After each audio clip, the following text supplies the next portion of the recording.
The fireworks cracked open the Seattle sky, spilling color over the water. From my apartment window, I watched the city count down to midnight, while my own glass of cheap champagne sat untouched on the coffee table. Down on the TV screen, my family glowed in designer clothes and studio lighting. The Bennett New Year's Eve gala broadcast lived for the third year in a row. My father Richard lifted his glass, his smile too perfect. To our shining star, Lauren Bennett, the face of Seattle sunrise. The crowd cheered. My mother Elaine pressed a hand over his arm, laughing delicately. Then he said it, the line that burned straight through me. No one would even notice if Clara didn't show up. The audience laughed. My sister beamed. And that was the moment I stopped pretending it didn't hurt.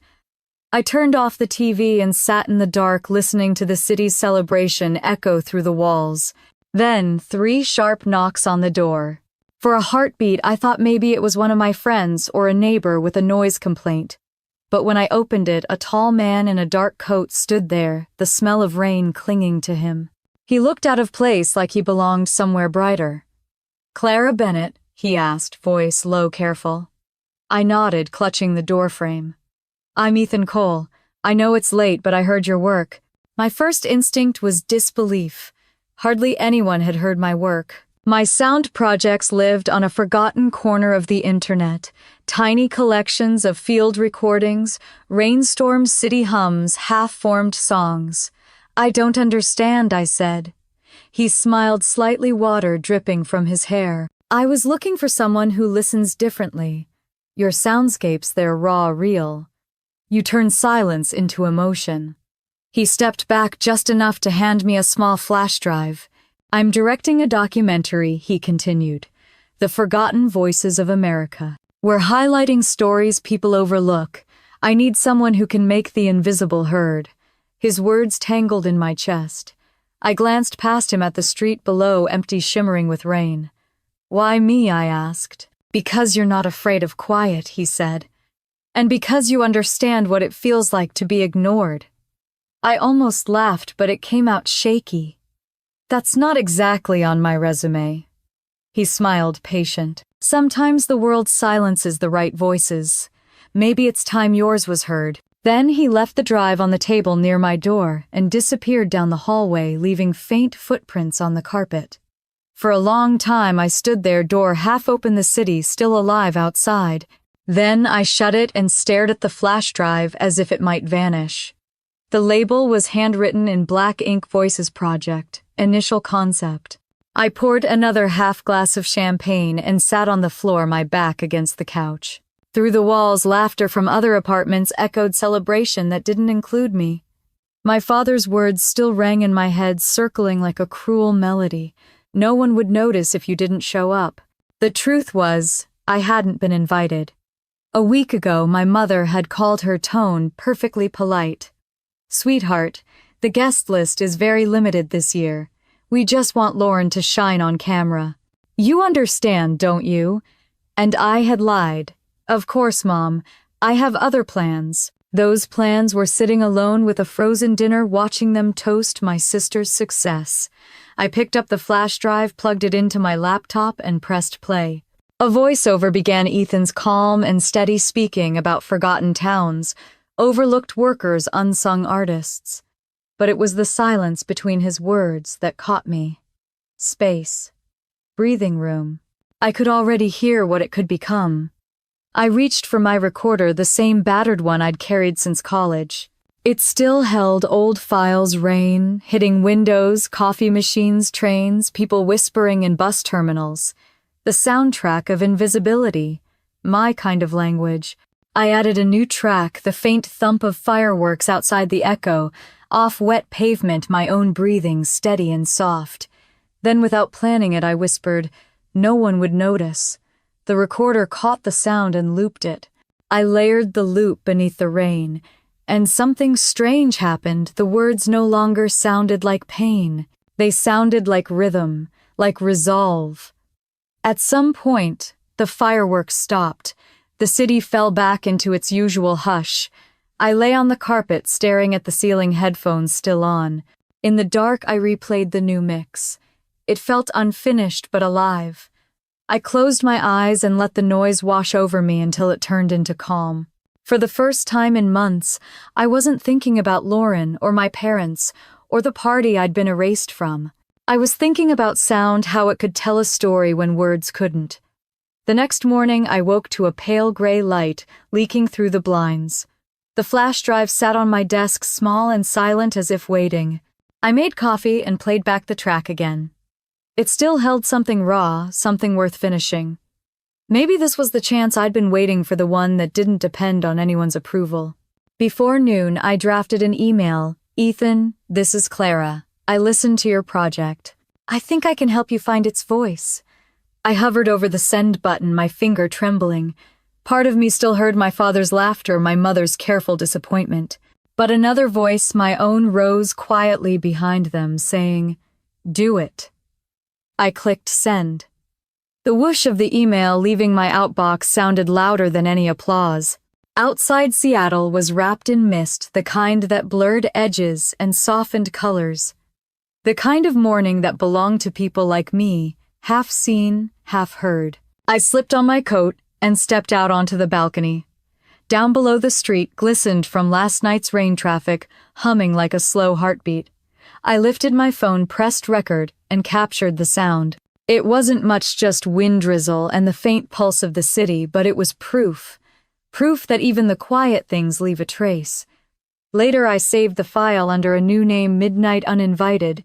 I didn't know it yet, but that tiny recording would start everything that came after the recognition, the storm, the revenge, the peace. As the sky brightened, I whispered to myself, they built their world on light and cameras. Mine will rise from sound and silence. The city breathed with me. The noise didn't hurt anymore. It sounded like beginning. Rain tapped against my window like a slow metronome. Seattle never truly slept after New Year's, but that morning it felt like the whole city was nursing a hangover from celebration. I stared at my phone, dozens of unread messages blinking up at me. Saw your family on TV. Looked amazing. Where were you? I didn't bother replying. Every text felt like a reminder that I was missing from a picture everyone else seemed to admire. I made coffee, watched it swirl in the cup, and tried to drown the bitterness that wasn't from caffeine. The truth was, this wasn't new. My whole life had been a rehearsal for being unseen. Growing up in the Bennett household meant existing in someone else's spotlight. My father, Richard, was a man who measured love in accomplishments. My mother, Elaine, treated reputation like religion. And Lauren, perfect Lauren, was their miracle child, the golden girl who sparkled on cue. I was just the quiet one. The one who liked to record the world instead of performing for it. They used to joke that if Lauren was the melody, I was the background hum. It was meant to sound affectionate. It never did. When I was 9, Lauren got her first standing ovation. She'd won a children's speech contest, the entire auditorium applauding as my parents rose to their feet, glowing with pride. Afterward, Dad crouched down beside me, still grinning. "Maybe next year you'll find something you're good at too," he said, ruffling my hair, as though encouragement could erase the sting. That night, I sat in my room with a tape recorder and captured the applause through the wall. When I played it back, it didn't sound happy. It sounded hollow, like rain trapped in a jar. Mom loved planning parties, fundraisers, dinners that looked like magazine spreads. Every event was a stage, and every stage belonged to Lauren. My job was to help, handing her lipstick, adjusting her dress, holding her coat. Once I brought her a small handmade gift before one of her piano recitals, a music box I'd built from scraps, recorded with a melody I composed myself. When she opened it, the sound wavered and buzzed. Dad laughed, clapping her on the shoulder. "Maybe your sister will make background music for your shows someday." Everyone chuckled politely. I smiled because I had to. Later, I took the box apart piece by piece until it was silent. The years blurred together like an old recording. Lauren became the face of Seattle Sunrise, all perfect posture and polished words. My parents adored telling people that she took after her father, as though I was an unrelated experiment gone wrong. I studied sound engineering, freelanced, quietly built a modest career that never made headlines. Every time I tried to share my projects, Mom would tilt her head in that pitying way and say, "That's sweet, honey, but maybe focus on something more stable." What she meant was something we can brag about. The Christmas before everything unraveled, the house was dressed in gold. Strings of lights curved perfectly along the windows, candles flickered across the dining table, and a small orchestra played near the fireplace. Dad made a toast to Lauren's success, holding up her magazine cover like a trophy. "Our bright star," he said. I was standing behind the camera recording the whole thing for their social media page. When the champagne glasses clinked, the reflection in the lens caught my face half hidden behind the equipment. I looked like hired help. After everyone left that night, I found Mom in the kitchen rearranging the silverware for no reason. "The forks looked fine," I said softly. She smiled without looking up. "Perfection never ends, sweetheart." I wanted to ask if she ever noticed how her version of perfection had no space for me. But I swallowed it the way I always did. A week before New Year's Eve, she called me to her office, a gleaming room full of planners and glossy invitations. Her voice was calm, rehearsed. "This year's celebration will be televised. It's a big deal for Lauren's brand. We've decided to keep the guest list smaller, more curated." I knew what that meant before she finished. "You're saying I'm not invited?" She hesitated only for a second. "It's not like that. We just want to let Lauren shine." "Then what am I supposed to do?" She folded her hands neatly on the desk. "Enjoy your evening. Watch the broadcast maybe." I laughed, but it came out sharp. "You're cutting your own daughter from the family party." Her expression didn't change. "You've always been sensitive, Clara. This isn't personal." Later that night, my father texted, "It's for everyone's good. You're not exactly the spotlight type. No one would notice." I stared at the message until my screen dimmed. My hands shook not from anger, but from the terrible familiarity of it. I'd spent a lifetime being told to understand, to accept, to stay small. But something about seeing those words written out cold, permanent, made something shift inside me. I deleted the message, but the words stayed branded in my mind. That evening I walked through the city alone. Storefronts glittered with New Year's decorations, couples hurried past holding hands, and street musicians played jazz on every corner. I stopped at Pike Place Market, where an old man played violin beneath the awning, his case open for tips. His music wove through the rain, soft but unbreakable. I closed my eyes and recorded it. The bow scraped slightly off-key. The raindrops hit his sleeve, a bus sighed in the distance. It was imperfect and alive, everything my family's world wasn't. When I got home, I plugged the recorder into my laptop. The file opened with static, then the violin's trembling notes. I layered in the hum of my refrigerator, the ticking of my wall clock, the faint sirens from outside. Together they sounded like a heartbeat, fragile, stubborn. I saved it as rain beneath fireworks. The next morning I woke to Ethan's email confirming our meeting at Harbor Studio. I should have felt excited, but a strange fear sat heavy in my chest. The last time someone said they believed in me, it had been Lauren's college boyfriend who asked me to help mix her demo because you have that techie ear. She got a regional award for that track. My name was never mentioned. Still, something about Ethan's tone had been different, sincere, curious. I made a deal with myself: if he turned out to be another person looking to use me, I'd walk away for good. I spent the rest of the day cleaning my tiny apartment, a nervous ritual. While dusting the shelf, I found the old music box I'd destroyed years ago. The lid was dented, the crank half broken, but when I turned it, it gave off a faint hum, distorted but recognizable.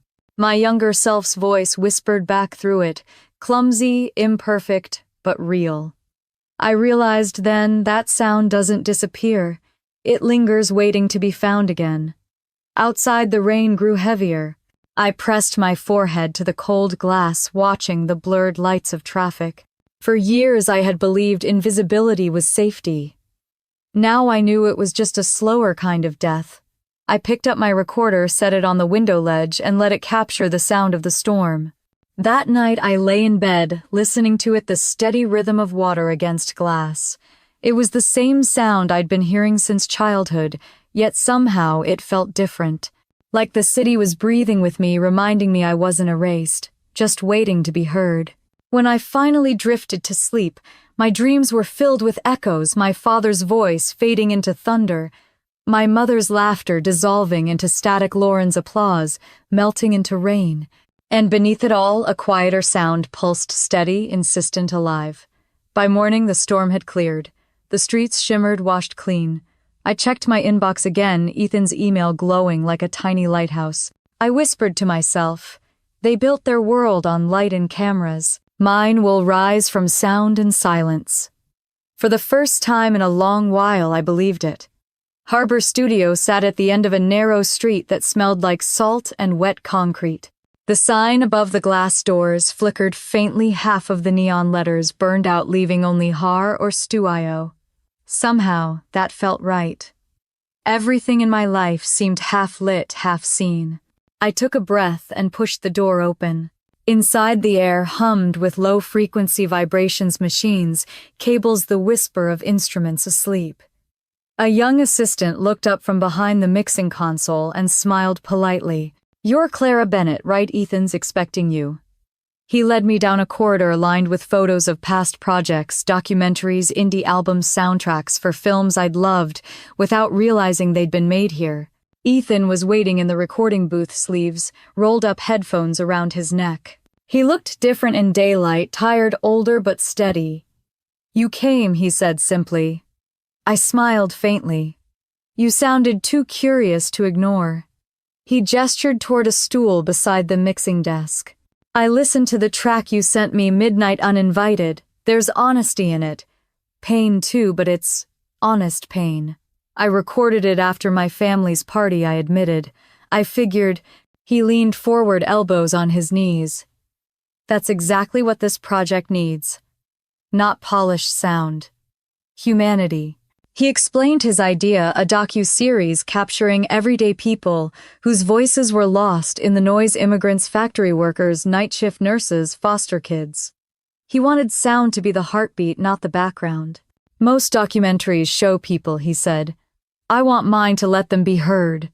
The way he said heard made something in my chest shift. "You want to turn silence into a story." "Exactly." He smiled, eyes lighting up. "And you already know how." For the next hour, we listened to clips together, field recordings from across the country. The rumble of subway trains, a woman humming to herself in a laundromat, wind scraping against broken windows of an abandoned mill. It was imperfect, raw, and alive. My hands itched to rearrange it, to give shape to the chaos. "Can I?" I asked. He nodded. I pulled the laptop closer and began mixing, layering the hum of machines with the woman's hum, letting the wind rise like a sigh. Ethan watched quietly, his expression unreadable until the last sound faded. That, he said finally, was empathy turned into sound. I felt heat rise to my cheeks. It's nothing just instinct, it's vision. We worked for hours. Outside, daylight faded to dusk, the studio lights glowing soft amber. Between edits, Ethan asked about my family. I tried to dodge it, but his tone was gentle, not prying. "My parents run a real estate company," I said. "They like control. They like things that look expensive. And you, I like things that sound real." He nodded like he understood more than I'd said.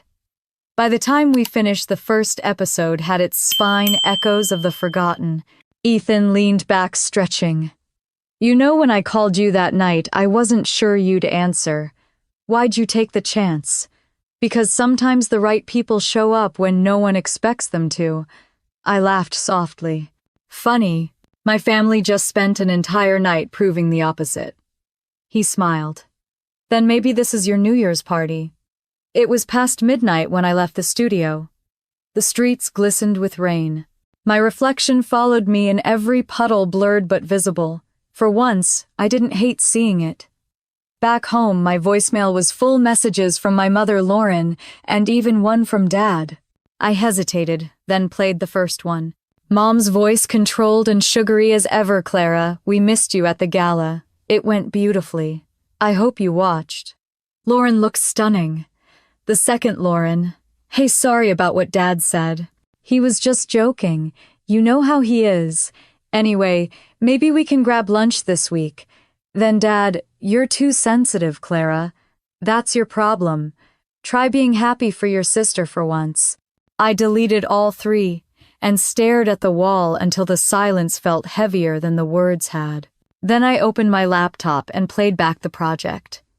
The sound of strangers, people who didn't know me, didn't judge me, filled the room like company. Over the next few weeks, I spent every spare hour at Harbor Studio. Ethan pushed me, but never harshly. Don't chase beauty, he'd say. Chase truth. Sometimes that truth hurt. Listening to recordings of people confessing loneliness made me face my own. A woman spoke about being invisible at her own wedding. A man described working 15-hour shifts just to prove he mattered. Every story echoed something inside me. One evening, as we adjusted levels on a track, Ethan asked quietly, "Do you ever think about making something about your story?" I froze. Mine. Yes. You talk about silence like it's a friend and an enemy at once. That's power. That's art. I shook my head. People wouldn't care. They already do, he said softly.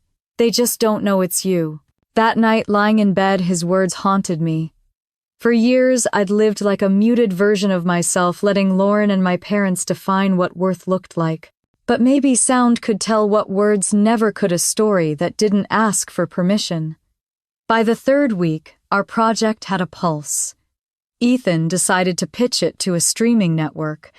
They'll love it, he said confidently, especially your piece, the rain sequence. When the meeting came, I sat beside him in a conference room overlooking downtown Seattle. Suits filled the table, eyes sharp, polite smiles practiced. Ethan did the talking. I just played the demo. When the last note faded, the room was silent. Then one executive leaned forward. Who designed the sound? Ethan nodded toward me. She did. The man studied me, impressed. It's haunting. You took something ordinary and made it emotional. It's like you gave the noise a soul. My heart pounded. For the first time, someone important had said those words to me, not to my sister. The deal went through. They ordered 3 episodes. Ethan shook my hand after the meeting, grinning. Welcome to the team. On the way out, my phone buzzed. A text from Mom. Call me. Family emergency. My stomach dropped. I found a corner in the lobby and dialed. Mom. Oh, thank God, she said, her voice tight. Clara, there's a problem with the press. What kind of problem? She exhaled shakily. Some gossip page twisted what your father said on TV. They're painting him as cruel. It's terrible for the company image. I blinked, stunned. You mean when he said no one would notice if I didn't show up? That line was taken out of context, she snapped. You know he jokes. I laughed bitterly. I lived the context, Mom. Her tone sharpened. Clara, this isn't about feelings. This is about our name. I need you to post something, say it was harmless, that you weren't offended. Put it on social media. I stared at the elevator doors, watching my reflection tremble. You want me to fix your image. You're part of this family, she said firmly. Start acting like it. My throat tightened. Maybe you should have remembered that when you left me off the guest list. Before she could reply, I ended the call. Outside, the rain had stopped, but the sky was still bruised with clouds. I walked toward the studio, the echo of my parents' voices chasing me like ghosts. For the first time, though, their noise didn't drown me. It fueled me. That night, I stayed late, mixing a new track, something raw and sharp. It began with silence, then layered in fragments of voices, laughter, applause, faint insults. Finally, a single word cut through enough. When I played it back, the sound hit like a heartbeat. I named it The Extra. Ethan found me the next morning asleep on the studio couch. He listened to the track without speaking, then turned to me. This isn't just sound design anymore. It's truth. I rubbed my eyes. It's my truth. He smiled, nodding slowly. Then let's make sure the world hears it. And just like that, something inside me shifted for good. For the first time, my silence wasn't a cage, it was a weapon. The first screening was held in a small downtown theater that smelled faintly of popcorn and old velvet. Only a few journalists and local artists had been invited, but my pulse hammered as if the whole world was waiting. The lights dimmed, and the opening frame of Echoes of the Forgotten appeared on screen. Ethan's name first, then mine, in smaller text, just beneath Sound Design, by Clara Bennett. My fingers clenched around the armrest. I'd spent years being invisible. Seeing my name projected onto a wall felt like stepping out of the dark. The first sounds were mine. Rain against metal rooftops. A train whistle fading into the distance. The quiet sigh of a woman whispering, "I'm still here." The room stilled. No one coughed, no one moved. My heart swelled and twisted at the same time. When the credits rolled, silence lingered for several seconds before the applause began, hesitant at first, then stronger. People rose from their seats clapping. Ethan looked over at me smiling. "They heard you," he said. Afterward, a young journalist approached me, eyes bright. "Your sound work, it feels personal," she said. Was it inspired by something? I hesitated, thinking of my father's toast, my mother's perfect smile, the empty chair that had been mine. "Everything we create comes from somewhere," I said finally. She smiled knowingly. "Then, wherever it came from, I hope you go back there. The pain makes it real." Outside, the night air smelled like rain again. The city glowed under the streetlights, slick and alive. Ethan walked beside me, hands in his pockets. "You did it," he said. "That silence in the room, that's power." It felt like holding my breath for an hour, I admitted. Then realizing I could finally exhale, he laughed quietly. "Get used to it. They're going to want more from you now." He was right. Within a week, the network called. The pilot episode was trending, drawing unexpected attention online. A headline on a streaming site read, "Echoes of the Forgotten captures the sound of empathy." My inbox flooded with requests for interviews. One email, though, stopped me cold. The sender's name glared from the screen, Elaine Bennett. The message was short, "Saw the episode. Call me." I almost deleted it. But curiosity, or maybe old habit, won. When I finally called, her voice came through smooth and polished like it always had been. "Clara," she began, "I watched your little film."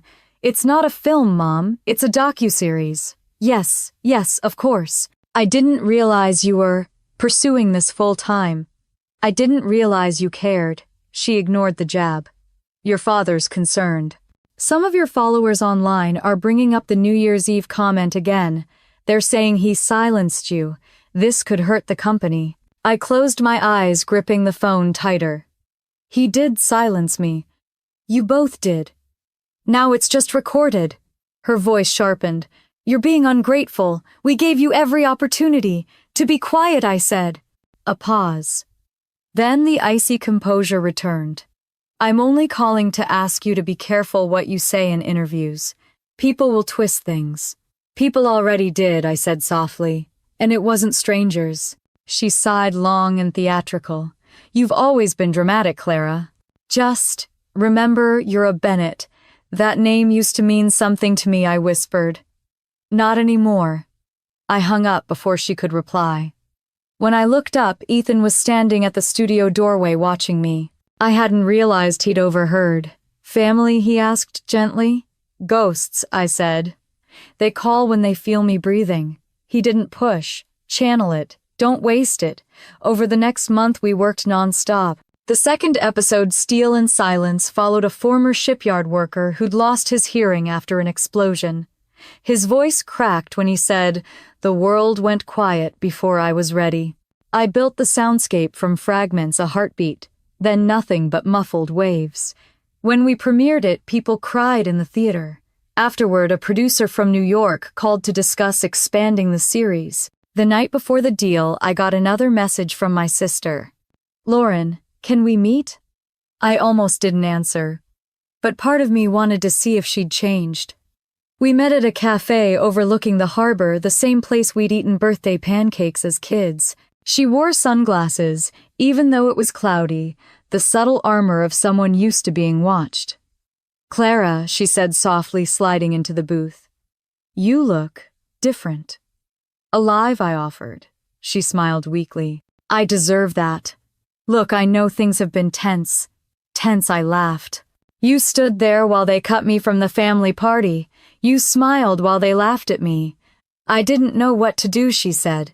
"I was always supposed to be the good one, the one who kept peace." "Peace," I repeated. "Peace is just what they call it when I stay quiet." She flinched. For a moment I saw guilt flicker behind her perfect composure. "Mom's worried. Dad's furious. They think you're trying to humiliate them." "I'm not," I said honestly. "I'm just not protecting them anymore." "Do you hate us that much?" I shook my head. "Hate's easy. I just stopped needing you." She reached across the table, touching my hand lightly.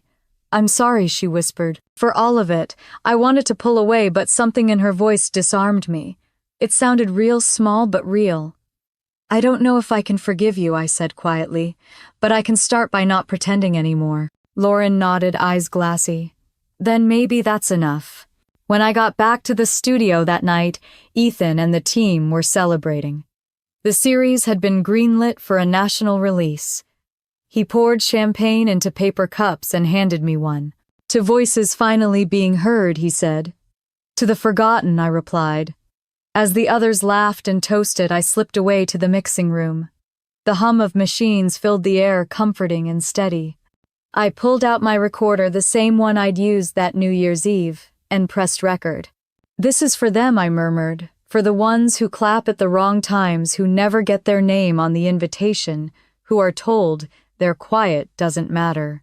I added a faint piano loop beneath my voice, the notes trembling like they were afraid to be too loud. Then I whispered, "I hear you." The red light on the recorder blinked once, twice, then faded as I stopped. I leaned back in the chair, breathing deeply. The room was dark except for the glow from the console. That night as I left, I caught sight of my reflection in the glass door. Same face, same eyes, but the woman looking back didn't flinch anymore. She looked steady, certain, alive. The next morning, news alerts filled my phone. Echoes of the Forgotten was officially trending. Critics called it a haunting masterpiece of truth. Ethan's inbox overflowed with offers, partnerships, endorsements.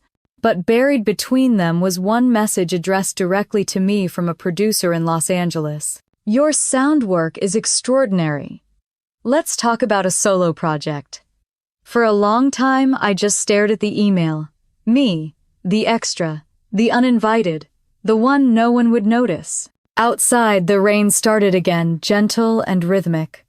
I smiled and whispered, "I notice." Then I hit reply. Los Angeles smelled different, warm asphalt, ocean salt, and faint citrus from the trees that lined the streets. The sunlight felt too confident, too bright for someone like me who had built her world in gray. I stepped out of the taxi in front of Meridian Studios, a sleek glass building with a name that looked expensive enough to demand silence. My palms were damp, my stomach tight. This was the meeting. The one, Ethan said, could change everything. Inside, the lobby gleamed like a museum. A receptionist with red lipstick smiled mechanically.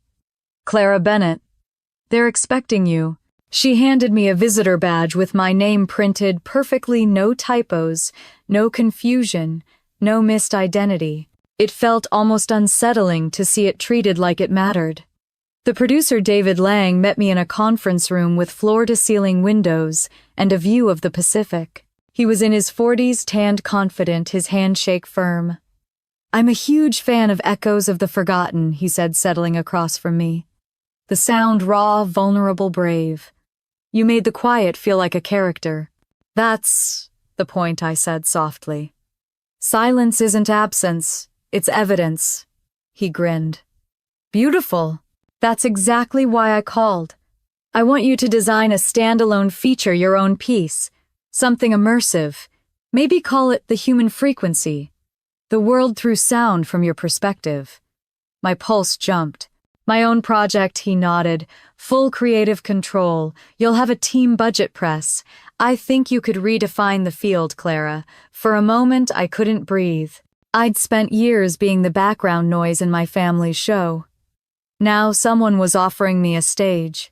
I'd like that, I said quietly. A lot. David smiled, sliding a folder across the table. Then let's make history. The contract glittered with promise and danger. The figure at the bottom was higher than I'd ever imagined. I signed, and just like that, my life tilted. When I called Ethan that night, he sounded proud, if a little hesitant. You deserve it, he said. Just remember, control comes with noise. The bigger the audience, the louder the static. I laughed nervously. I can handle noise, maybe, he said softly. But not all noise is meant to be heard. In the weeks that followed, the human frequency consumed me. My small apartment filled with microphones, cable speakers, and late-night coffee cups. I recorded everything: wind tunneling through subway grates, babies laughing in grocery stores, the metallic hum of power lines. Each sound felt alive, like an emotion trying to escape. I layered them until they breathed. The more I worked, the less I slept. Sometimes at 2 or 3 in the morning, I'd catch my reflection in the dark window, eyes wide, face pale, but awake in a way I'd never been before. I was building something that didn't need permission, something no family name could tarnish. Still, the calls came. My mother left voicemails I refused to return. Clara, people are asking questions. Why are you telling stories that make us look cruel? My father sent one message that simply said, "Stop embarrassing the family." I deleted it without listening twice, but Lauren's text stayed unread for days. They're not doing well, Clara. Please just talk to them. I couldn't. Not yet. One afternoon, Ethan flew down from Seattle to see me.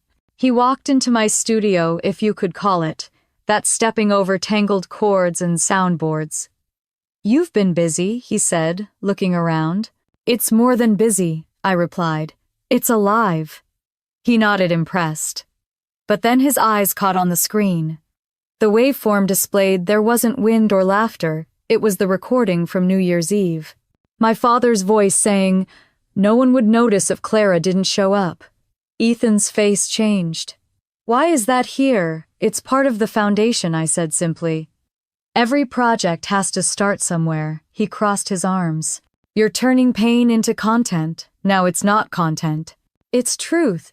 He studied me for a long moment. "Just make sure you still recognize the difference." After he left, I stared at the waveform for hours. Maybe he was right, but I couldn't delete it. It was the pulse of everything I was creating, the sound that had burned itself into my skin. A week later, I flew back to Seattle for the first major screening of Echoes. The plane descended through thick gray clouds, and my chest tightened as the city came into view. I hadn't been home since that night. The air smelled like pine and rain, familiar but heavier. The event was held in a renovated theater downtown. When I walked in, I caught sight of Lauren near the back. She looked smaller than I remembered, her confidence worn down. Our eyes met briefly, and she smiled weakly before looking away. During the panel discussion, a reporter asked Ethan, "Where did the idea of silence as storytelling come from?" He glanced at me, then answered carefully, "From Clara." Her understanding of quiet changed the project. Applause followed, but I barely heard it. Out of the corner of my eye, I saw my parents standing at the exit, their expressions unreadable. Afterward, I found them waiting outside beneath the awning. My mother's lipstick was perfect, even in the drizzle. "You looked very professional," she said. My father crossed his arms. "You think humiliating us on national television is success," I sighed. "Dad, no one said your names." "They didn't need to," he snapped. "People can connect dots." I met his glare steadily. "Then maybe you shouldn't have drawn them so clearly," Mom cut in quickly. "Clara, we're not here to argue. We just want this to stop before it destroys everything we built." "What you built?" I asked softly. "Or what you faked?" Her face tightened. "You've always misunderstood us." "No," I said. "I finally understand." They stared at me like I was speaking another language. The rain thickened, drumming against the awning, and for once I didn't fill the silence. I let it sit there, heavy, honest, unforgiving. When they left, I felt a strange mix of grief and relief. Something inside me loosened like a knot finally giving way. That night, Lauren came to my hotel. She stood awkwardly at the doorway holding a small box. "Mom wanted you to have this," she said. She said it's from before everything went wrong. Inside was a photo of the four of us at a summer fair. I was maybe 12, wearing a headset too big for my head, pointing at something off camera. Everyone else was smiling for the lens. "I looked like I was listening to something only I could hear," Lauren said quietly. "She's scared, Clara. Not for the company, for you. She says this revenge will eat you." I laughed softly. "Maybe it already has." Lauren frowned. "You're not her mistake, you know. You're just what she doesn't understand." I looked down at the photo again. Maybe. But understanding doesn't fix what's broken. When she left, I placed the photo face down on the desk. I opened my laptop and played back The Human Frequency. The track started with a low hum, the same tone that haunted my childhood home, and then it grew louder, fuller, evolving into something almost like a heartbeat. I turned up the volume until it filled the room, drowning out the rain, the city, the ghosts. For a long time, I just sat there and listened. Ethan's words replayed in my mind. Not all noise is meant to be heard, but mine was, because for the first time in my life, I wasn't trying to be perfect. I was just trying to be real. And real, I realized, was finally loud enough. The morning after the screening, my phone wouldn't stop buzzing. Every outlet in Seattle seemed to have my face on it. Sound designer exposes family divide. Bennett daughter speaks through silence, from black sheep to breakout visionary. I scrolled through the headlines until my thumb hurt, each one twisting something deeper inside me. I'd spent so long trying to be invisible. Now I'd become unavoidable. By noon, Ethan called. His voice was calm but heavy. "You're trending nationwide," he said. "The network's thrilled, but your family, I know," I interrupted. "I've seen the comments. They're going to fight back," he warned. "Just remember what's real. Don't let noise define you." But the noise was already everywhere. My inbox overflowed with interview requests. Some wanted to talk about the documentary. Most wanted gossip, the inside story of the Bennett feud. I ignored them all except one message that stood out. The sender's name was simple: Lauren. Her email was short. "They're falling apart, Clara. Please call me before it gets worse." I didn't reply. Instead, I poured myself into The Human Frequency.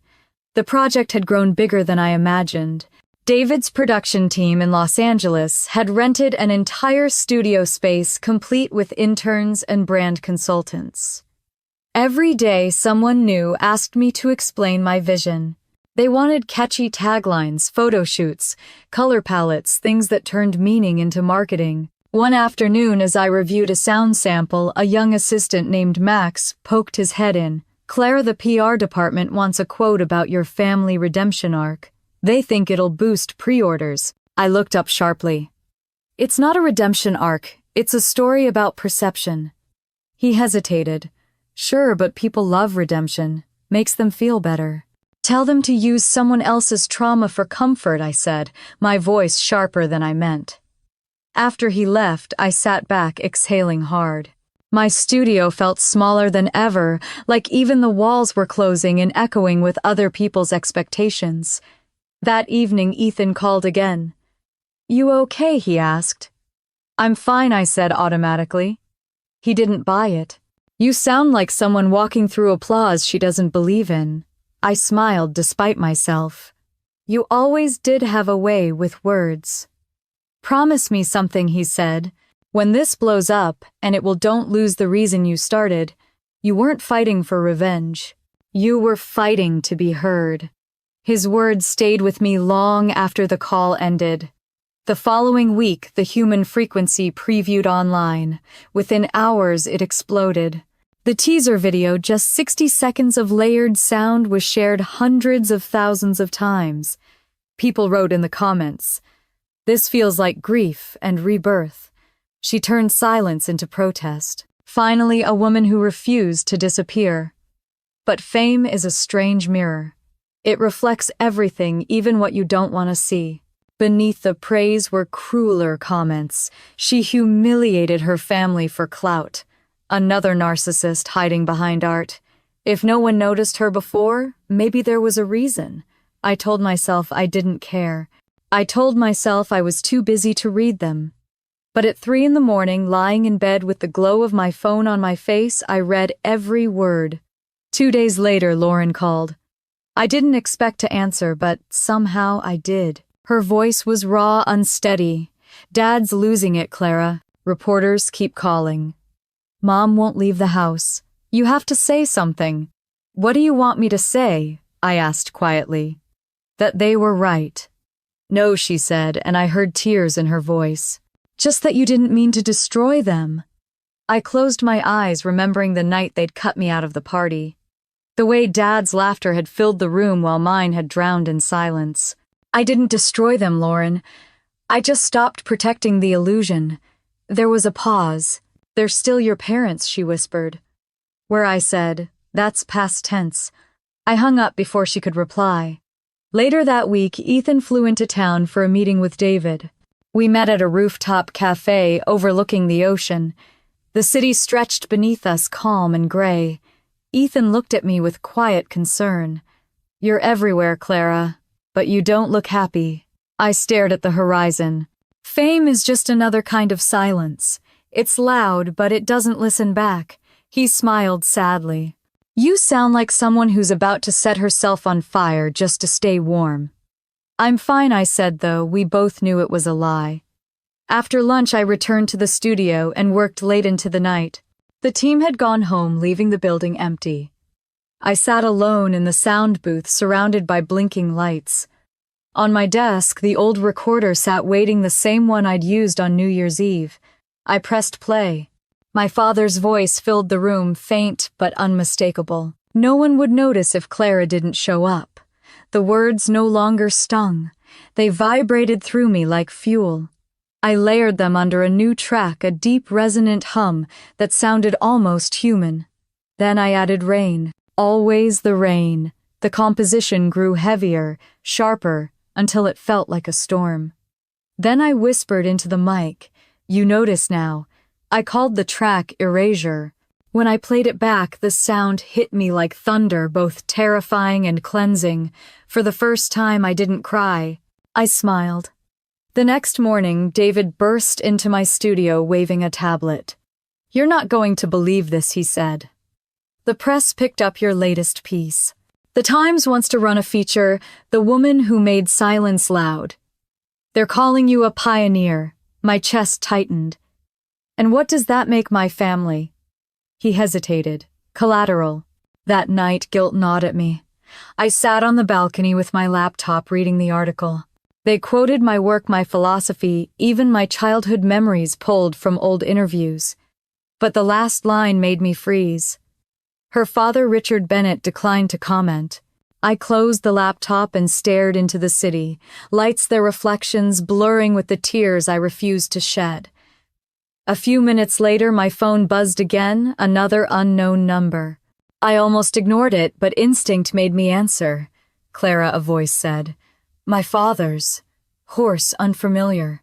We need to talk. I said nothing. He continued, slower this time. This family can't survive another scandal. You've made your point. Congratulations. Now stop. My throat went dry. Stop being myself. Stop embarrassing us, he snapped.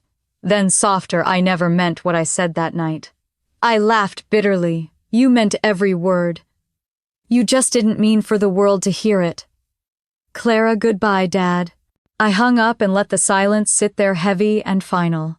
The following morning I woke early, exhaustion, clinging to me like smoke.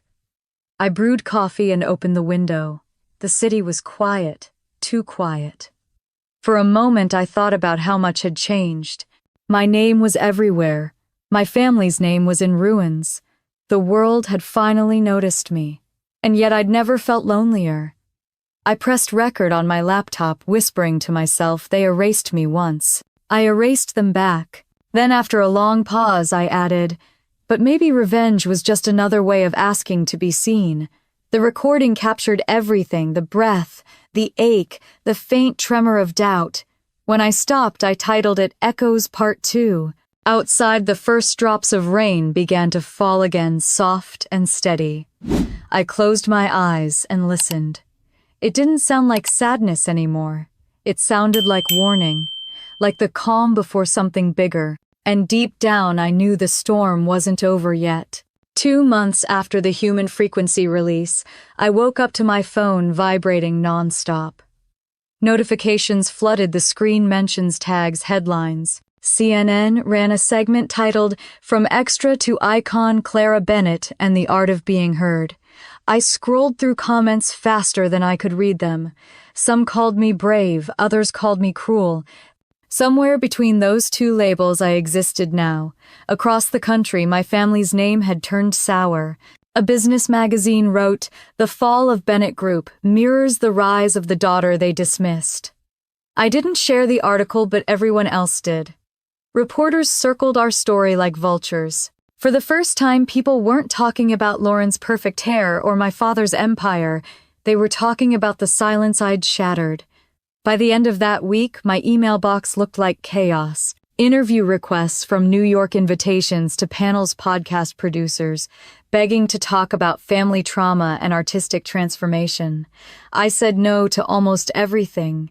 The noise was deafening, and for all its glory, it didn't feel like triumph. When I finally stepped outside, I was recognized. A woman stopped me near a coffee shop and whispered, "Thank you for making me feel seen." Her eyes were wet. I smiled, politely unsure what to do with her gratitude. After she left, I stood there holding my latte, wondering why appreciation felt heavier than shame ever had. That night I called Ethan. "They're turning me into a symbol," I said. "I don't want to be one." He laughed softly. "You already are. But you can choose what kind of symbol." "I wanted justice," I murmured. "Not fame." "They come in the same box sometimes," he replied. "You just have to decide which parts to keep."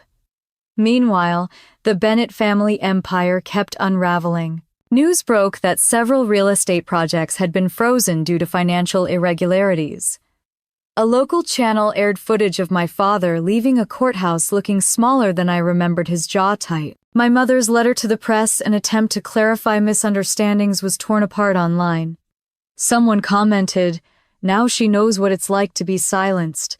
Lauren's talk show went on temporary hiatus. I watched a clip of her giving a forced smile on camera, thanking viewers for their support. She looked like a ghost of herself, still polished but hollow behind the eyes. I didn't celebrate. I couldn't. Revenge wasn't supposed to taste like this, dry, stale, flavorless. Late one evening, my phone buzzed. It was a message from Lauren. "Can we meet? I can't do this anymore." We met in a small cafe tucked behind Pike Street Market. She wasn't wearing makeup, and for once, she didn't look like the woman from TV.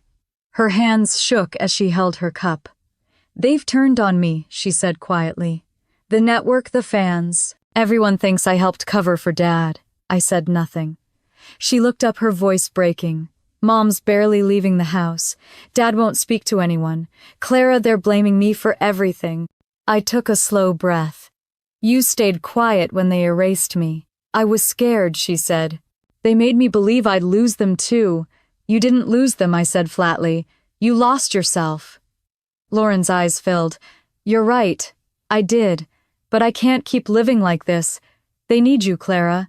"Need me?" I almost laughed. For what damage control, her silence answered for her. I leaned back in my chair, staring out the window. Outside, the city buzzed with the kind of indifference only big places have. "I'm done saving them," I said finally. Lauren reached for my hand, her fingers trembling. "I'm not asking you to save them. I'm asking you to save yourself from becoming them." The words landed harder than I wanted to admit.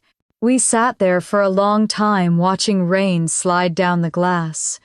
When she left, she hugged me like it might be the last time. That night, I couldn't sleep. I sat in the dark, listening to my recordings, play softly through the speaker's footsteps, laughter, rain, applause. It all blurred into one endless hum. I thought about what Lauren said. Was I becoming the same monster that made me Ethan called the next morning? You okay? I met Lauren, I said. She wants me to go home. And you, I don't know. Maybe part of me wants to see what's left. Be careful, he warned. They'll use your guilt if you let them.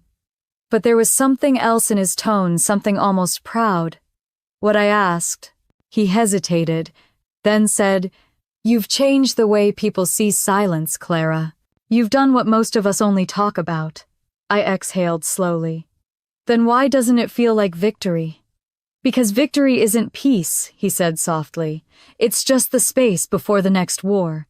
Later that afternoon, I met with Liam, the journalist who had written about the human frequency. He greeted me with a crooked grin. Still causing trouble, I see. He ordered 2 coffees, then leaned in.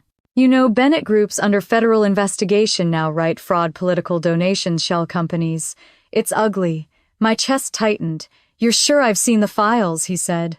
And guess what? Your father's signature is all over them. I stared at him, feeling cold all over.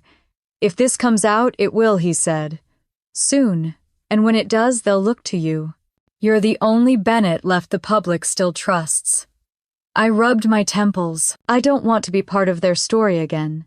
You already are, Liam said quietly. But you could decide how it ends. That night I drove aimlessly through the city. Streetlights blurred past like streaks of gold. My father's words echoed in my mind. No one would notice if Clara didn't show up. He was wrong. The whole world noticed now. But what had I become to make that happen? When I reached the waterfront, I parked and sat there watching the waves slap against the dock. I pulled out my recorder and hit play. The sound of rain filled the car, gentle and rhythmic. I whispered into the mic, they built their empire on silence. Maybe it's time it collapses the same way. The next morning, an email arrived from a news outlet in New York requesting a feature interview. The subject line read, "Clara Bennett breaks her silence." I didn't answer right away. I stared at the screen, then at the window beyond my desk. The world outside glowed with morning light, sharp and clear. Maybe Lauren was right. Maybe the only way to end the cycle wasn't to fight louder but to listen deeper. I closed my laptop and turned on my recorder one more time. I didn't know what I was going to capture, only that I needed to start somewhere new. As I stepped outside, the air smelled of salt and possibility. The rain had stopped, but the sky still looked heavy, like it was holding its breath. For once I didn't mind, because this time the storm would be mine to start. The news hit like thunder over breakfast. My phone buzzed across the counter, spilling headlines in all caps. Bennett Group under federal investigation. Real estate giant faces fraud charges. The silence finally speaks. I stared at the screen, half of me numb, the other half strangely calm. The empire my father built on appearances was collapsing one article at a time. I'd thought I would feel triumphant. Instead, all I felt was quiet. By noon, reporters had camped outside the Seattle mansion. The same gates that once guarded charity galas now framed humiliation. I turned on the TV and watched as cameras zoomed in on my father's grim face, while my mother walked behind him, clutching her purse like a shield. Lauren trailed last, trying to hide from the flashing lights. The anchor's voice carried the kind of satisfaction only scandal gives. The once revered Bennett family now faces serious allegations of fraud, falsified accounts, and political contributions under investigation. The sound faded under the memory of another broadcast a year ago, my father's toast laughter, the word extra, slicing through the air. For a moment, the two versions of him overlapped, the man who mocked me, and the one being stripped of his titles. I didn't know which was worse. By afternoon, my mother called. I ignored it twice before finally answering. Her voice trembled through the line, brittle and desperate. "Clara, it's all falling apart. Your father can't eat. Lauren's career is over. Please come home. I closed my eyes, pinching the bridge of my nose. Why would I come back now? Because this family is dying, she said. You can help fix it. Fix it, I almost laughed. You broke it long before I left. She took a shaky breath. If you would just speak publicly, say we're reconciling, it might help calm things down. We need to protect the family name. There it was again. The family name. That sacred phrase that had suffocated me my entire life. You still think this is about saving the Bennett name, I said softly. It's not. It's about saving yourselves. Clara, she whispered. You owe us that much. The words hit harder than I expected. No, Mom, I said. If anything, you owe me. I hung up before she could reply. For hours I just sat there, letting the noise of the city seep through the window, the hum of traffic-distant sirens, the occasional burst of laughter. Outside, the world kept moving while theirs crumbled. And yet some small buried part of me couldn't ignore the ache behind her voice. When I told Ethan about the call, he frowned. They'll use you, Clara. They're drowning and they'll drag you down with them if you go back. I know, I said. But maybe drowning's the only way to learn how deep it really goes. He gave me that look, half worry, half respect. Then at least wear armor. 2 days later, I was on a plane back to Seattle. The sky outside the window was a dull gray sheet, heavy and endless. I hadn't been home in over a year, but the thought of walking into that house again made my stomach twist. When the car pulled up to the gates, I hesitated before stepping out. The mansion loomed the same as ever, perfectly trimmed hedges, stone pillars, windows that reflected nothing.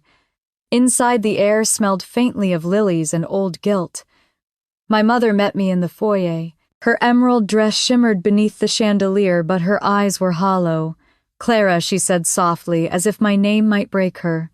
Behind her, my father stood by the fireplace, his posture stiff, his face pale. You came, he said, but it sounded more like an accusation than gratitude. Lauren appeared at the top of the stairs, hands tucked into her sleeves, watching us. I barely recognized her. Dinner was tense from the first second. No one mentioned the investigation, though the silence around it was louder than any confession. The silverware clinked, the clock ticked, and my mother tried to fill the gaps with meaningless chatter. You look thinner, she said. Are you eating properly? I'm fine, I replied. How's your PR team holding up? My father's jaw tightened. We're not here to discuss business. Then what are we here for? I asked. He glared at me, eyes sharp but tired. For the family. To show unity. Unity, I echoed. After all this, he set his fork down, metal scraping the plate.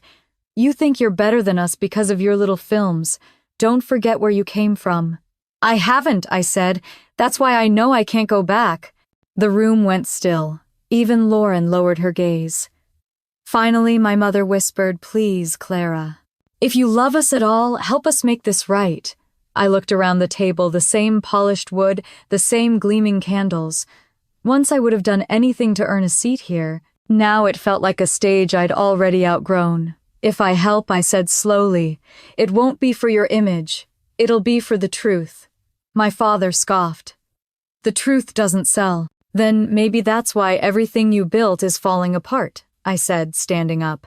No one stopped me as I walked down the hall. The house felt colder than I remembered. In my old bedroom, dust clung to the furniture, the air stale with disuse.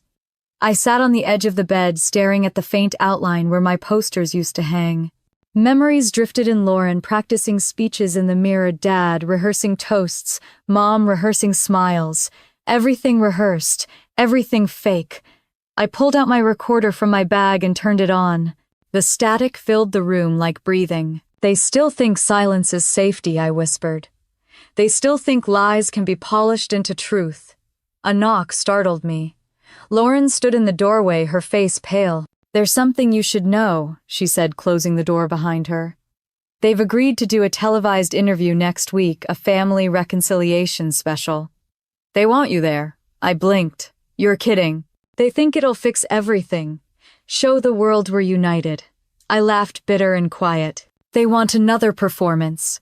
Her lips trembled. If you don't show up, they'll spin it against you. Say you refuse to help. And if I do, then maybe you can end it on your terms.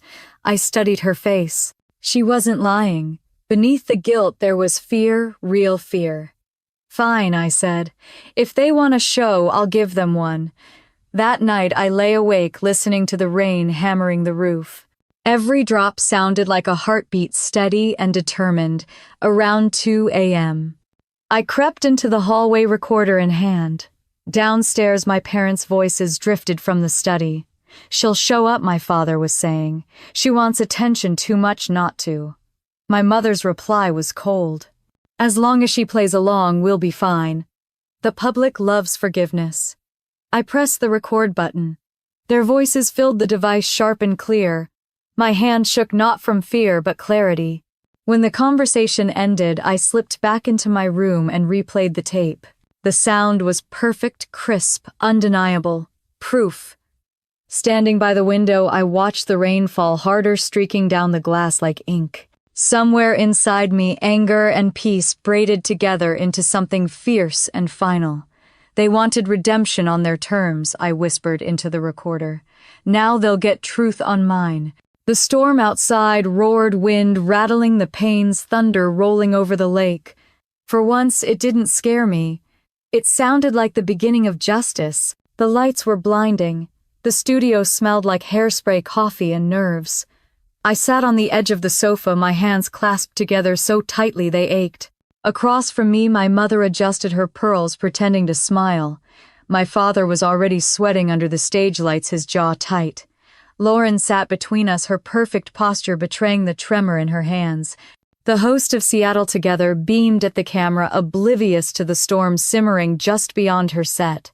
Tonight, she announced, for the first time in a year, the Bennett family reunites to talk about forgiveness, redemption, and moving forward. Applause filled the studio.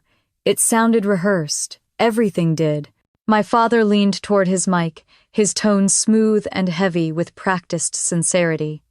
Families fight, but we've chosen to forgive each other and remember what matters most: love and unity. The audience murmured approvingly. My mother followed her voice, trembling just enough to sound human. Clara's success has been a blessing. We're proud of her, truly. Every family has its misunderstandings. I smiled faintly. Misunderstandings. That was one word for years of silence, cruelty, and exile. The host turned to me. And you, Clara, how does it feel to be back together after everything that's happened? My microphone picked up the faint crackle of static as I leaned forward. It depends, I said evenly, on what you mean by together. The host blinked, unsure how to respond. My father jumped in quickly, his tone paternal. What Clara means is that we've moved past all that pain. It's behind us now. I turned my head toward him slowly, deliberately. Have we?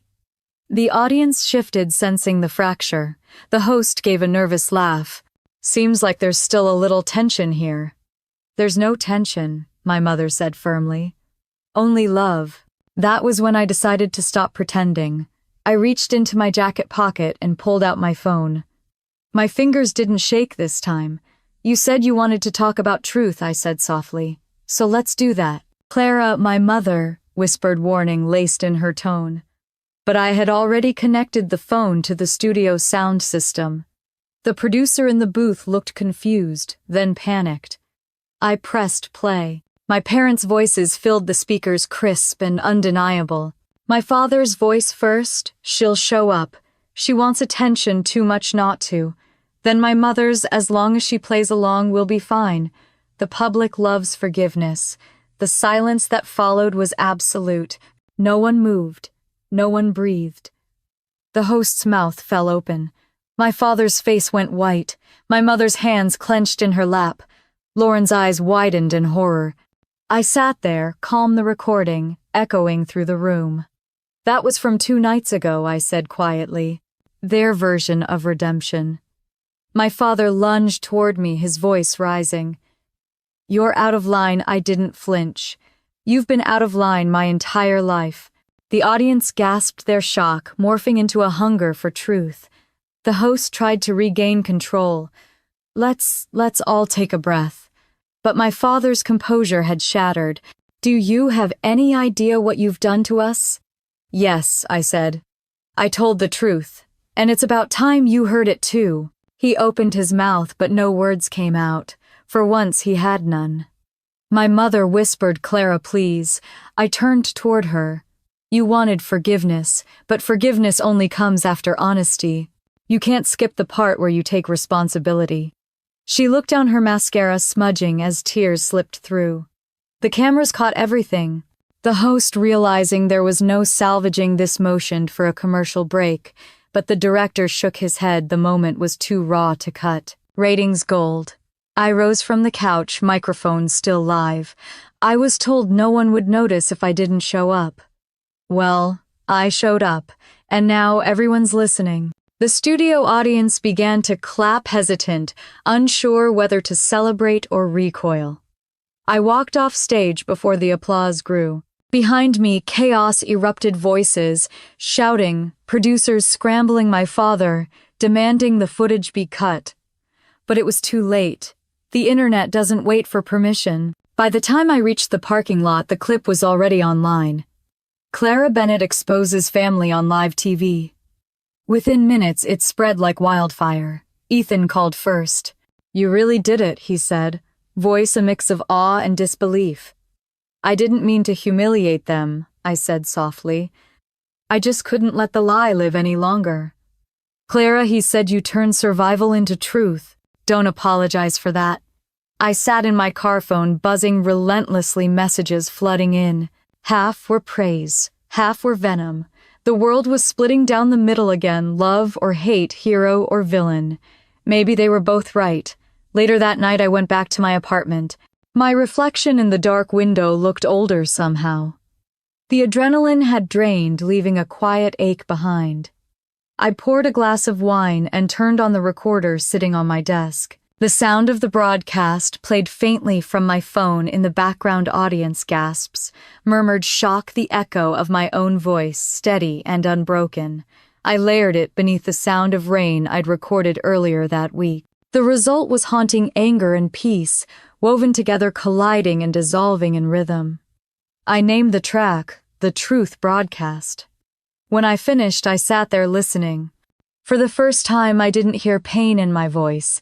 I heard clarity. The next morning, the clip had over 10 million views. News anchors debated whether I was a whistleblower or a cruel opportunist. Comment sections split between sympathy and outrage. One outlet wrote, "Clara Bennett didn't destroy her family, she exposed them." Another said, "Revenge in real time when justice becomes spectacle." I didn't respond to any of it. Instead, I called Lauren. Her voice was quiet, but steady. "They're devastated," she said. "Dad hasn't spoken since the show. Mom's hiding from reporters." "I didn't want it to end like this," I whispered. "But it had to," she said. "You did what they never could, tell the truth." "I didn't win," I said. "Maybe not," she replied. "But you stopped losing."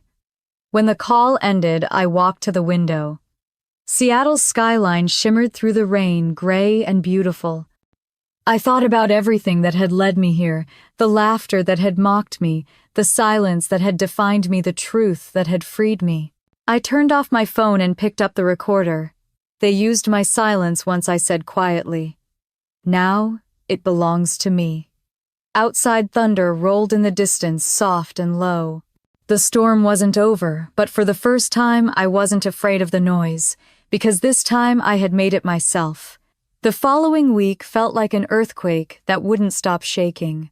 Every time I turned on the television or opened my phone there, I was headlines, interviews, late-night hosts making jokes about the Bennett family meltdown. Some clips froze on my face, mid-sentence. Others slowed down my words as if dissecting a confession. I'd wanted to tell the truth, not become entertainment. But in America, those things were the same.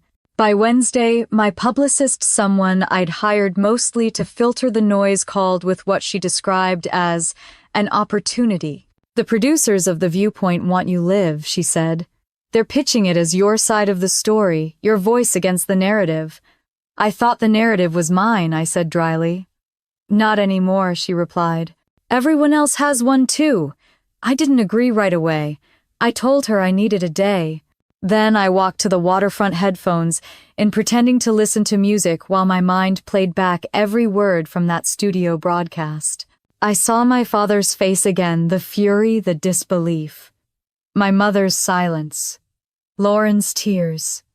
I wondered if truth had a price or just a receipt you never stopped paying. That night, Ethan called. "You're too quiet," he said. "I'm thinking. About them. About me," I answered. "For once." He hesitated. "Then don't let guilt rewrite your story. You didn't destroy them, Clara. They built their lives on a lie, and you stopped helping them maintain it." "I know," I said. "But it doesn't make it easier," he sighed softly. "You never wanted easy. You wanted honest." I didn't sleep much that night. By morning, I'd made up my mind. I texted my publicist one word yes. 2 days later, I walked into the studio of The Viewpoint. It was bigger than the last one, slicker, colder cameras that moved like machines with eyes. The host, Diane Carlisle, was known for making people cry on live television. I told myself I wouldn't give her that satisfaction. She started soft, her voice sugar-coated. "Clara, thank you for being here. Millions watched your moment of truth. Some called it brave, others called it cruel. How do you see it?" "I see it as necessary," I said. "Sometimes silence turns toxic. Breaking it is the only cure." Her eyes gleamed. "Do you regret exposing your parents the way you did?" "No," I said evenly. "I regret they made it necessary." The studio was silent except for the faint hum of the lights overhead. She leaned forward. "Do you still love them?" I hesitated. The easy answer was no. But the truth was heavier than that. "Love doesn't disappear," I said finally. "It just changes shape when it's been bruised long enough." The audience didn't clap. They just listened. Diane smiled like she'd found her headline. "And what would you say to your father if he were watching right now?" I looked straight at the camera, seeing his face in the lens. "I'd say I finally became what you said I never could, someone who didn't need your permission to exist." When the interview ended, Diane stood and shook my hand. "You'll never be anonymous again," she said quietly, almost kindly. "Be careful. The world loves a story of pain more than a story of peace." I left without replying. Outside reporters shouted questions, cameras flashing in my face. "Clara, any word from your family? Do you think your father will be arrested?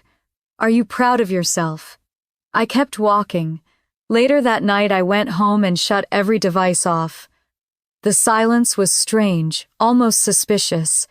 For the first time in days, I heard nothing but my own breathing. It felt unfamiliar but sacred. Then the knock came. 3 sharp raps. When I opened the door, Lauren stood there, soaked from the rain, eyes rimmed red. "They're charging him, Clara," she said, her voice breaking. "Dad's been indicted. Fraud, tax evasion, everything." For a long moment I couldn't move. "How bad is it?" "Bad," she said. "He's facing years." I stepped aside to let her in. She dropped onto the couch, pulling off her wet coat. "He says it's your fault," she whispered. I sat across from her. "Of course he does. Mom won't talk to anyone. She's hiding in the house. Reporters are everywhere. It's like the whole world is watching us drown." I swallowed hard. "You didn't do this, Lauren. Neither did I." "He did." She looked up, tears streaking her face. "But you lit the match." Her words hit harder than she meant them to. I wanted to argue, to remind her that the fire had already been smoldering before I ever struck back. But instead, I just said quietly, "Maybe someone had to." We sat there in silence for a long time. Eventually, she reached into her purse and handed me an envelope. "He wrote this," she said. "Said it was for you." I didn't want to open it. But when she left, I sat by the window and tore it open anyway. The letter was short, written in the same precise handwriting I'd memorized from childhood birthday cards. "Clara, you've made your point. You got what you wanted. I hope it was worth destroying your family's name. Whatever happens next, know this, you are no longer my daughter." Richard, I read it twice, then laughed. It wasn't the hysterical kind. It was the hollow kind that fills the air because nothing else will. Then I picked up my recorder, the one that had started everything. I pressed record and began to read the letter out loud. My voice trembled at first, then steadied.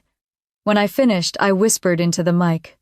"You're right, Dad. I'm not your daughter. I'm my own." I layered his words with mine in post-production later that night, letting his coldness clash with my calm. The track built slowly, his voice breaking apart mine, rising through it like light through smoke. I called it Inheritance. By morning, the piece had gone viral. Not for its scandal, but for its soul. Comments flooded in people talking about their own parents, their own silence, their own freedom. One wrote, "She turned pain into legacy." Another said, "This is what healing sounds like." When Ethan called, his voice was thick with pride. "You did it again," he said. "You made them listen." "Not to destroy," I said quietly. "To understand." He paused. "So what's next?" I looked around the studio. The wires, the blinking lights, the half-finished sketches taped to the wall. For the first time, it didn't feel like chaos. It felt like home. "I'm going to build something new," I said. "Something that doesn't need a family name to stand." "Then you've already won," he said. After he hung up, I opened the window. The city smelled of rain and renewal. Somewhere in the distance, church bells rang faintly like a promise I hadn't believed in for years. I closed my eyes and whispered, "Let them keep the name, I'll keep the truth." The wind carried my words into the gray morning, scattering them like ash, soft, final free. The day my father was sentenced, the sky over Seattle looked like bruised metal. Reporters swarmed the courthouse steps, microphones raised, cameras flashing like gunfire. I stood at the edge of the crowd, hidden beneath a dark umbrella, the hood of my coat pulled tight. His name echoed through the air, Richard Bennett, guilty on multiple counts of fraud and tax evasion. 15 years. The words sounded both too short and endless. Inside the courtroom was a mosaic of whispers and judgment. My mother sat 2 rows ahead, her pearls absent, her posture crumpled. Lauren was beside her, pale and still. When my father entered, handcuffed but unbroken, the air shifted. He looked older, smaller, like a statue someone had forgotten to polish. Yet when his eyes swept the room and landed on me, the same cold fury flared to life. He didn't speak to me. Not once. Not as the verdict was read, not when the bailiff led him away. But when he passed close enough for me to hear, he muttered, "I hope you're proud." I didn't answer. I couldn't. Pride wasn't the word for what I felt. It wasn't joy or sorrow. It was something deeper, quieter. A release that had waited decades to breathe. When the gavel struck for the final time, I turned and left. The rain had started again, fine and steady. My mother didn't follow. Lauren did. We walked in silence for a few blocks until she finally said, "He'll never forgive you." "I don't need him to," I said. "But you loved him." I did. And that's exactly why I had to stop. She nodded, though her eyes shimmered with tears. "I wish I were as strong as you." I shook my head. Strength isn't what it feels like. It's just what's left when you've lost everything else. That night, I sat by my apartment window watching the city lights blur through the rain. My phone buzzed, nonstop news alerts, statements, requests for comment. Bennett daughter breaks her silence again. The woman who exposed her father. I turned it all off. For the first time in months, I opened the old recordings, the raw ones from before everything had blown up. The sound of laughter at New Year's, the hum of background music, my father's voice telling a joke that made everyone laugh except me. I let it play through the speakers. It didn't hurt anymore. It just sounded old, like a chapter I'd already closed. Ethan called later that evening. "I watched the sentencing," he said. "I didn't mean for it to end like this. I know, but it had to end somehow. We talked for hours about grief, about healing, about what came next. When I hung up, I realized I hadn't cried once. The tears had already done their work long ago. 2 days later, I visited my mother. The house looked smaller, stripped of its grandeur. Reporters had stopped coming, but the silence they left behind was worse. She opened the door slowly, her face pale and drawn. "I didn't think you'd come," she said. "I didn't," either I admitted. The living room smelled faintly of lavender and dust. The once gleaming photos of awards and magazine covers had been taken down. Only one remained, an old picture of the four of us at the beach. My father's arm around her waist, Lauren laughing, me staring out at the water. She followed my gaze. "He built everything for us," she whispered.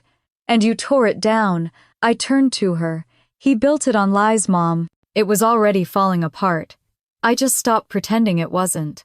She sat on the edge of the couch, her hands trembling. "Do you hate me?"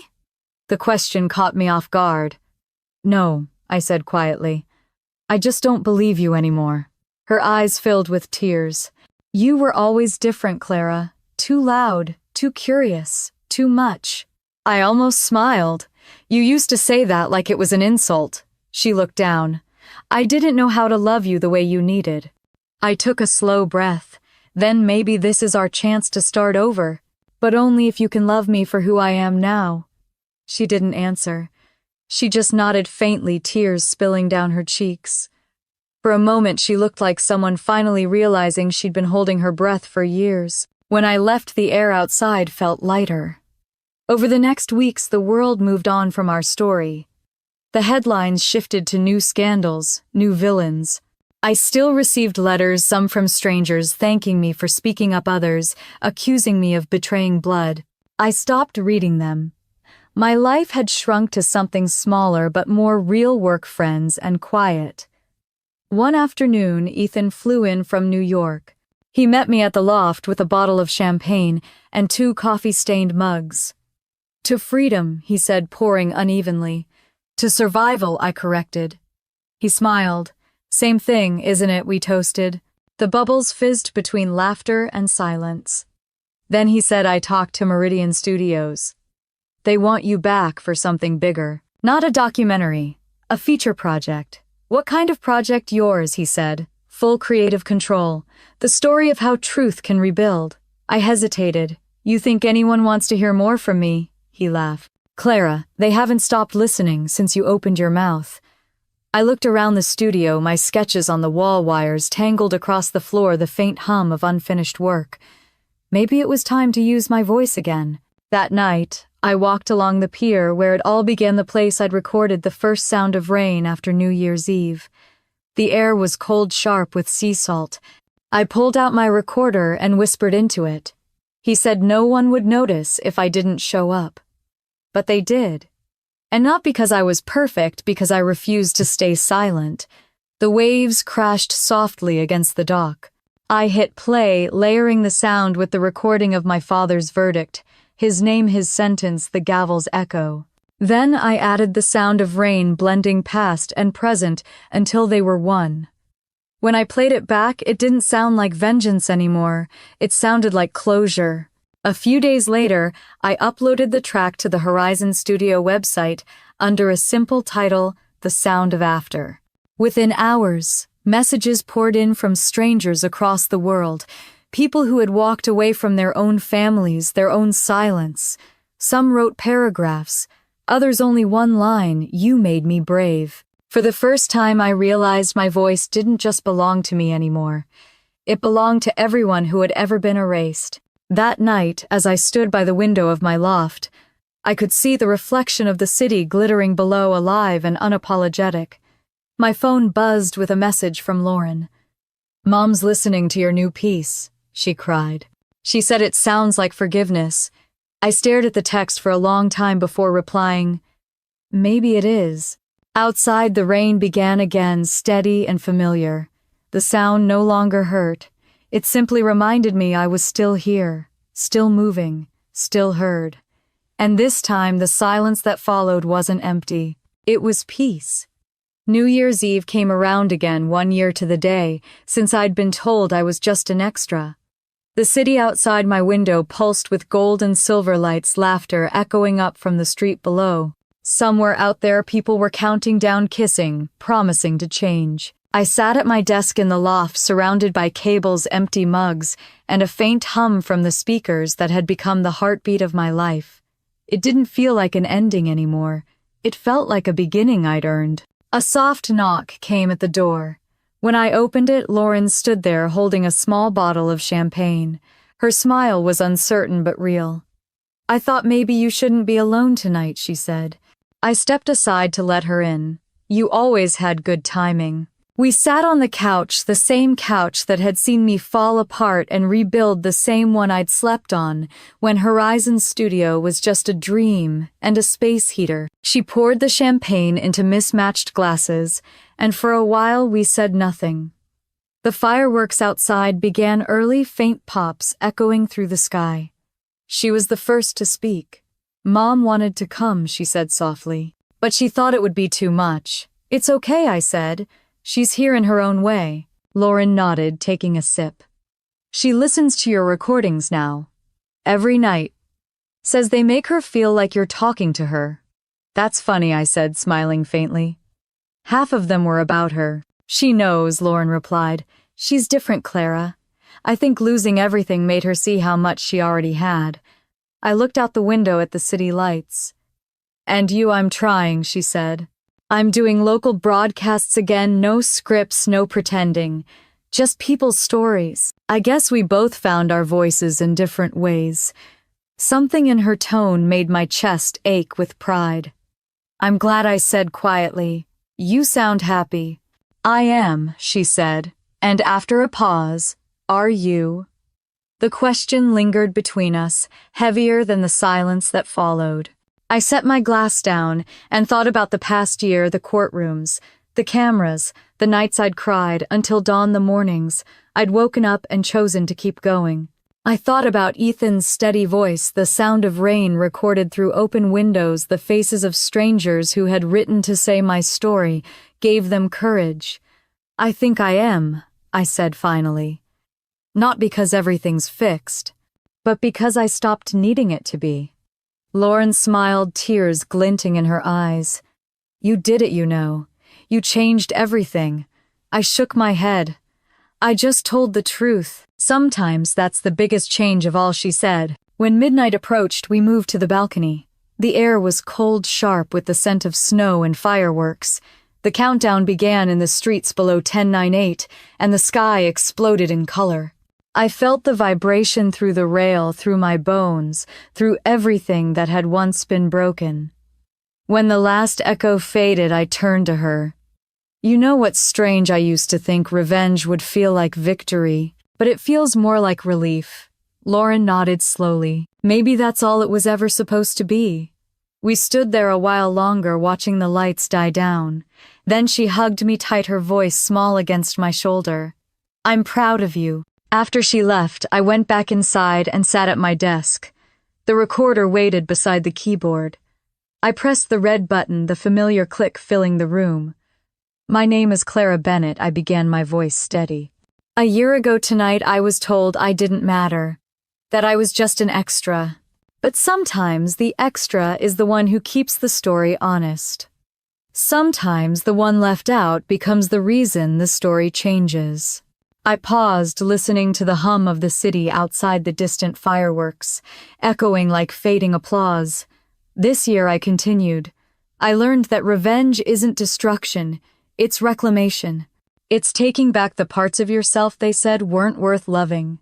It's realizing that being cut out of their story doesn't mean you stop writing your own." I exhaled slowly, letting the silence fill the room. It wasn't the kind of silence that suffocates anymore. It was the kind that listens. A soft ping from my phone broke the quiet. It was an email from an address I hadn't seen in months. From Ethan Caldwell. Subject: "Let's build something new." I opened it. "I've been offered a partnership for a new project in New York, a platform for independent sound artists. I want Horizon to be part of it. Think bigger. Think louder." I smiled, the kind that reached all the way to the bones. I typed back 2 words, absolutely in.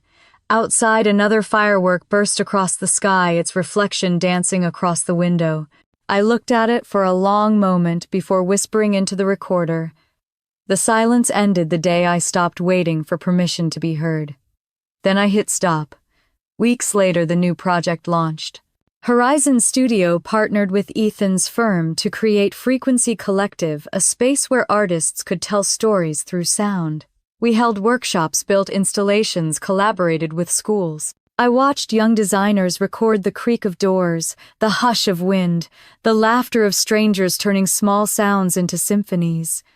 I saw myself in all of them, hungry, hopeful, healing. During the opening event, someone approached me, a young woman clutching her phone. "Your story saved me," she said. "I left home last year after hearing you speak. I thought I'd disappear, but I didn't.